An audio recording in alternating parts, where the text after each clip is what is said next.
के पास जाते हैं, गुरु ही हमें सिखाता है। कोई भी विद्या हो, कोई भी काम हो, एक व्यक्ति जो जानता है वो दूसरे को जना सकता है। इसीलिए बालक को अध्यापक के पास भेजा जाता है, गुरुकुल में भेजा जाता है कि बेटा तुम वहां जाकर के पढ़ाई करो, और गुरु उसको सिखाता है। सीखने के बाद वो बहुत से कोर्सेज कर सकता है, बहुत सा विद्या अध्ययन कर सकता है, पर प्रारंभिक क्षमता उसको गुरु ही प्रदान करता है। इसलिए माना जाता है कि प्रथम गुरु हमारी माता होती है। तमेव माता च पिता तुमेव। माता जो संस्कार हमारे अंदर रोपित करती है, उन्हीं संस्कार को लेकर के हम खड़े होते हैं। वो संस्कार हमारे जीवन को मोल्ड करते हैं। तो हमारे संतों ने कहा है, गुरु को कीजिए दंडवत, कोट कोट प्रणाम, कीट ना जाने भृंग को गुरु कर ले आप समान। बड़ी अच्छा उपमा दी गई कि गुरु को प्रणाम करो, बारंबार प्रणाम करो, और कहा कीट ना जाने भृंग को गुरु कर ले आप समान। सदगुरु महाराज अपने समान कर लेते हैं। कहा जाता है एक फिलॉसफर स्टोन होता है जिसको पारस पत्थर कहते हैं, और पारस पत्थर जो है अगर वो स्पर्श करे लोहे को तो सोना बना देता है। बड़ा ट्रांसफॉर्मेशन ले आता है, तब्दीली ले आता है, परंतु वो लोहे को सोना बनाता है, लोहे को पारस पत्थर नहीं बनाता है। पर कहा गुरु महाराज के अंदर ऐसी क्षमता होती है कि वो अपने समान बना देते हैं, ज्ञानी बना देते हैं। इसीलिए भगवान कहते हैं पहला भक्त मेरा जिज्ञासु होता है। जिसके अंदर जानने की जिज्ञासा होती है, वो जिज्ञासा के जरिए, पूछने के जरिए जानना चाहता है। आर्थ, अर्थार्थी और ज्ञानी।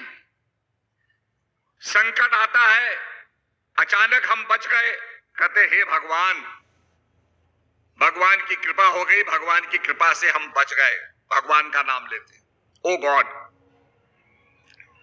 अर्थार्थी, किसी प्रलोभन के लिए, किसी मनोकामना के लिए हम कहते हैं कि साहब हम ये काम कर देंगे और हमारी मनोकामना पूरी हो जाए, अर्थ के लिए। पर भगवान कहते हैं कि इन चार प्रकार के भक्तों में जो मेरा स्वरूप है वो ज्ञानी है। ज्ञानी और मुझ में कोई अंतर नहीं है। तो गुरु महाराज ज्ञान देकर के ज्ञानी बनाते हैं। आपने देखा होगा एक चुंबक लिया जाता है, प्रारंभिक कक्षाओं में बच्चों को सिखाया जाता है how to make a magnet. तो यह बताया जाता है कि लोहे के टुकड़े को आप एक टेबल पर रख दीजिए, उसके सामने मैग्नेट लाइए, धीरे धीरे मैग्नेट को उसके ऊपर फिराइए, तो धीरे धीरे ऐसे करने से वो मैग्नेटाइज हो जाता है। अब हमें नहीं पता वो कैसे होता है, पर जब हम और अध्ययन करते हैं और नॉलेज को गेन करते हैं तो पता चलता है कि वो मैग्नेट इसलिए बन जाता है कि उसके अंदर जो पार्टिकल्स होते हैं वो एक लाइन में स्थित हो जाते हैं। जैसे आप लोग बैठे हैं तो ऐसा नहीं कि कोई दाएं देख रहा है, कोई बाएं देख रहा है, सब यूनिफॉर्मिटी से सब स्टेज की तरफ देख रहे हैं, मुझको देख रहे हैं। तो ऐसा डिसिप्लिन जब एक लोहे में हो जाता है तो वो चुंबक बन जाता है, और उस चुंबक को आप किसी पिवियट के ऊपर, किसी बिंदु के ऊपर उसको बैलेंस करें तो वो घूम करके नॉर्थ और साउथ पॉइंट करता है। इसलिए आपने देखा होगा कि हमारा जो कंपास होता है, मैग्नेटिक कंपास, उसके अंदर चुंबक को एक नोक के ऊपर उसको बैलेंस करते हैं और वो हमें रास्ता दिखाता है। तो रास्ता दिखाने की क्षमता कैसे आई? रास्ता दिखाने की क्षमता इस प्रकार से आई कि उसके पार्टिकल्स मैग्नेटाइज हो गए, एक दिशा में स्थित हो गए और एक दिशा में स्थित होने से वो मैग्नेट बन गया। उसके पार्टिकल्स अलग अलग नहीं फैलते हैं, एक दिशा में होने से मैग्नेट हो जाते हैं। तो ये तब संभव है जब आदमी का फोकस हो।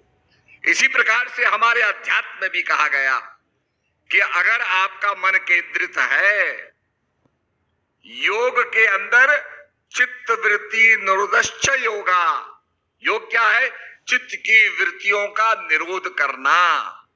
अब हम बैठ गए और संसार का चिंतन कर रहे हैं तो वो योग नहीं है। योग युज धातु से बना है। युज धातु का मतलब मिलना, कनेक्ट करना, जुड़ना। तो जब तक हम एक दिशा पे नहीं जुड़ेंगे तब तक ये स्पिरिचुअल क्वालिटी हमारे अंदर नहीं आएगी।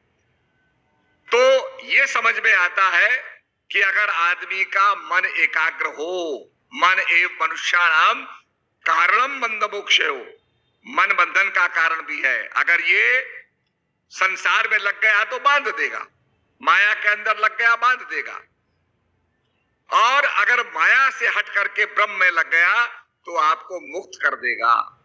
तो मन एवं मनुष्याणाम कारणम बंध मोक्षे हो। तो इसलिए सज्जनों, जो मैग्नेट बनने की प्रक्रिया है कि एक मैग्नेट दूसरे लोहे को भी मैग्नेट बना देता है, उसको पूरी वो ताकत, प्रॉपर्टीज दे देता है जो चुंबक में होती है। और इसीलिए आपने देखा होगा बहुत सी मशीनें काम कर रही हैं, उनके अंदर ये चीज होती है। तो मेरा कहने का अभिप्राय है, गुरु बिन ज्ञान न हुए, ज्ञान के हुए विराग बिन, सुखी लहे हर भक्ति बिन गावई वेद पुराण। कि बिना गुरु के ज्ञान नहीं होता है। गुरु बिन भवनिधि तरे न कोई, जो विरंच शंकर सम होई। भगवान विष्णु, भगवान ब्रह्मा जी और भगवान शंकर के समान भी हो जाए तब भी गुरु के बिना उद्धार नहीं होगा। आपने कथा तो सुनी होगी नारद मुनि की। भगवान का सानिध्य प्राप्त था, भगवान से वार्तालाप प्राप्त करते थे। पिछले जन्मों का इतना प्रारब्ध था जिसके कारण भगवान का सानिध्य प्राप्त हुआ। वैकुंठ पे जाके भगवान से वार्तालाप करते थे, भगवान का साक्षात्कार होता था। उसके बाद जब एक दिन लौट के आए तो क्या देखते हैं कि वहां मट्टी खोदी जा रही है जहां पर उन्होंने पैर रखे। तो उन्हें प्रभु से पूछा कि प्रभु ये क्या हो रहा है? जहां जहां मैं बैठा वहां मट्टी खोदी जा रही है और वहां दूसरी मट्टी डाली जा रही है। तो भगवान ने कहा कि भाई तुम निगरे हो, तुम्हारा गुरु नहीं है। नुगरे होने के कारण जहां तुम्हारे चरण पड़े हैं वो भूमि दूषित हो गई है, तो उसको खोद करके और वहां स्वच्छ मिट्टी को डाला जा रहा है। तो नारद मुनि कहने लगे मैं फिर गुरु बनाऊंगा। अब उन्होंने गुरु बनाया, एक जो है मछली मार को गुरु बनाया। और आपको सारी कथा पता ही है, मैं उस पर जाऊंगा नहीं, पर कहने का मतलब है कि नारद मुनि को भी गुरु धारण करना पड़ा। तो गुरु जो है, गु नाम अंधकार, रू नाम प्रकाश, जो अंधकार से प्रकाश में ले जाए। इसीलिए कहा कि काक होए पिक बको मराला, सुन आश्चर्य जन कोई, सत्संग गति मेहमान नहीं कोई। सत्संग का प्रभाव ऐसा है कि आदमी के अंदर ट्रांसफॉर्मेशन हो जाता है, और सत्संग सदगुरु महाराज देते हैं। तो वो सत्संग सुन करके जीवन में जो रूपांतरण होगा, आपने देखा होगा गीता क्या है, भगवान कृष्ण के बीच में और अर्जुन के बीच में सत्संग है। कि हमें अध्यात्म की सारता को समझना चाहिए। इसीलिए तुलसीदास जी कहते हैं, बंदो गुरुपद कंज कृपा, सिंधु नर रूप हरि, महामोहतम पुंज, जास वचन रवि करनी कर। अब बहुत से टीकाकार कहते हैं कि तुलसीदास जी के गुरु महाराज थे नर हरिदास जी। तो बंदो गुरुपद कंज कृपा, सिंधु नर रूप हरि, तो कहते हैं नर हरिदास जी का यहां नाम है और अपने गुरु महाराज की वो वंदना कर रहे हैं। पर सवाल है वो गुरु तत्व की वंदना कर रहे हैं। गुरुर ब्रह्मा गुरुर विष्णु गुरुर देवो महेश्वर गुरुर साक्षात पार ब्रह्म तस्मै श्री गुरुवे नमः। गुरु ब्रह्मा होकर के ज्ञान में जन्म देते हैं, जिसको कहा जाता है द्विज। एक तो जन्म माता पिता देते हैं, दूसरा स्पिरिचुअल बर्थ, स्पिरिचुअल लाइफ सदगुरु महाराज देते हैं, जिसको बैप्टिज्म भी कहा जाता है, स्पिरिचुअल बैप्टिज्म कहा जाता है।